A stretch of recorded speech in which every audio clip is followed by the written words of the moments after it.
After more than 700 miles through the desert of Southern California, the Pacific Crest Trail began to quickly change as I climbed north from Kennedy Meadows.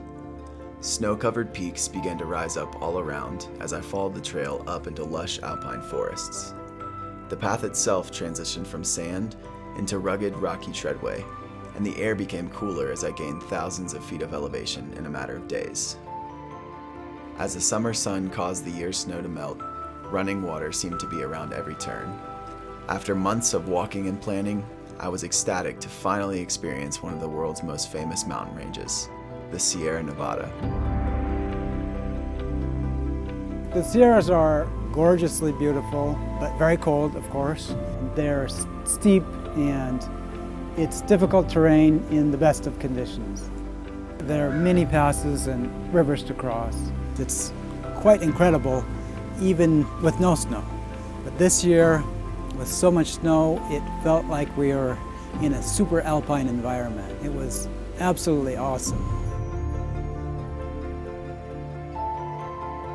The snow-covered trail made hiking slow and tiresome, often traversing massive snowfields for miles at a time.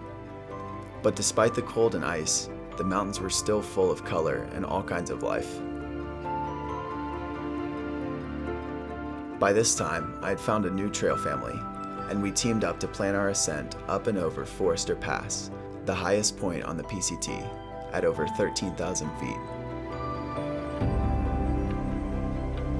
When we went to climb Forester Pass, we started about 2.5 miles up. We'd agreed the night before that we were all to be ready at about 4 a.m. Sunrise is just after 5, so we figured we'd be able to start our approach to Forester Pass, in a bit of darkness with our head torches on, and then, as we arrived, the sun would rise. We were single file moving up the base of this enormous pass, and there's this large kind of chute of snow that we could see at the top. We knew what was coming. It was extremely hard, and we had a group of 14, so it made sense that we had a couple of people who were feeling the altitude. They were starting to feel a little bit nauseous, a little bit lightheaded, and I think that mixed with the anxiety of the moment. And for some of our group, this was the first time they'd really traversed a slope and had to use an ice axe on a steep, icy or snowy slope. As people were making their way across this chute, this energy developed and people were clapping and cheering the people who were making it across, and it became a real kind of bonding and group experience. I'm hiking with my partner, and she was walking across the chute and I was almost in step with her behind her, and we made our way across the chute, and as soon as she stepped off, just this wave of relief kind of flooded over me, and finally when I took the step, it all hit me that, okay, we're here, we've done Forester Pass, we've completed it. I'm so proud of you guys!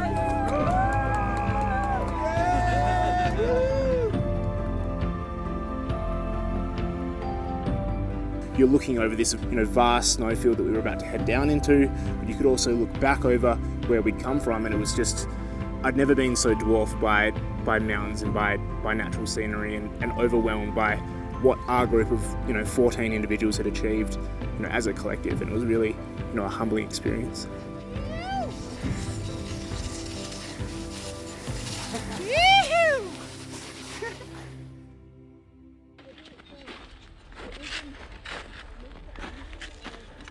Despite the excitement of conquering our first major mountain pass, we'd only just begun one of the PCT's most challenging and remote sections.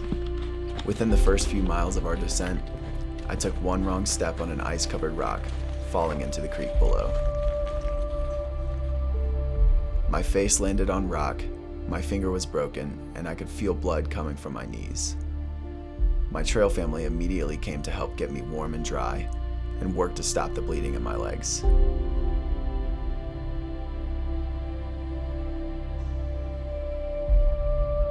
One friend named Medicine Man stayed by my side to clean my wounds and continued to assess my condition, checking for any signs of brain injury. Later that day, we made the decision to try to hike out to the nearest road through Kearsarge Pass, which was about 15 miles away.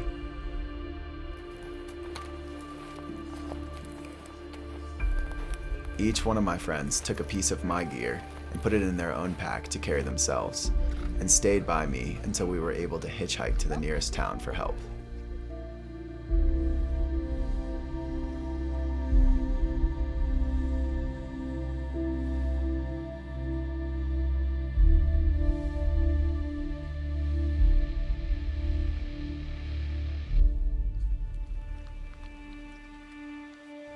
While I felt safe and secure knowing that my team truly had my back and would take care of me no matter what happened in the mountains, I feared that my injuries might mean that my hike was over. But after nearly a month of rest in the town of Bishop, I was able to bend my knee again and felt confident enough to take my first steps back on the trail. Even though I couldn't move very quickly or cover many miles in a single day, there was something special about the Sierra that I just couldn't keep myself from. I had to go.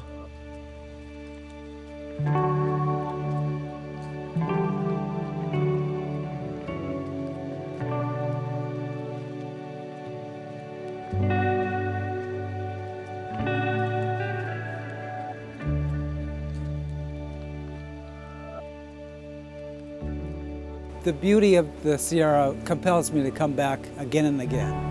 I've been in mountains all over the world, and these are, I think, some of the most beautiful any place I've ever seen. I love the mountains, and I feel at home.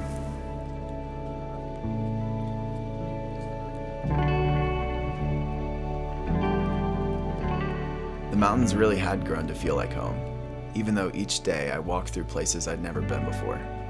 I found a sense of peace and comfort in a place that was often far from peaceful or comfortable.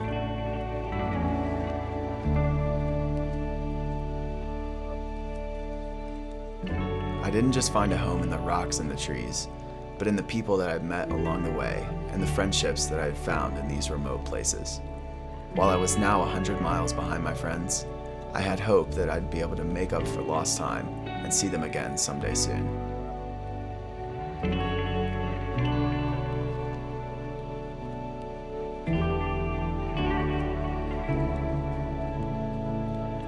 I continued north through Yosemite National Park, only really certain of one thing, that my journey was not yet over.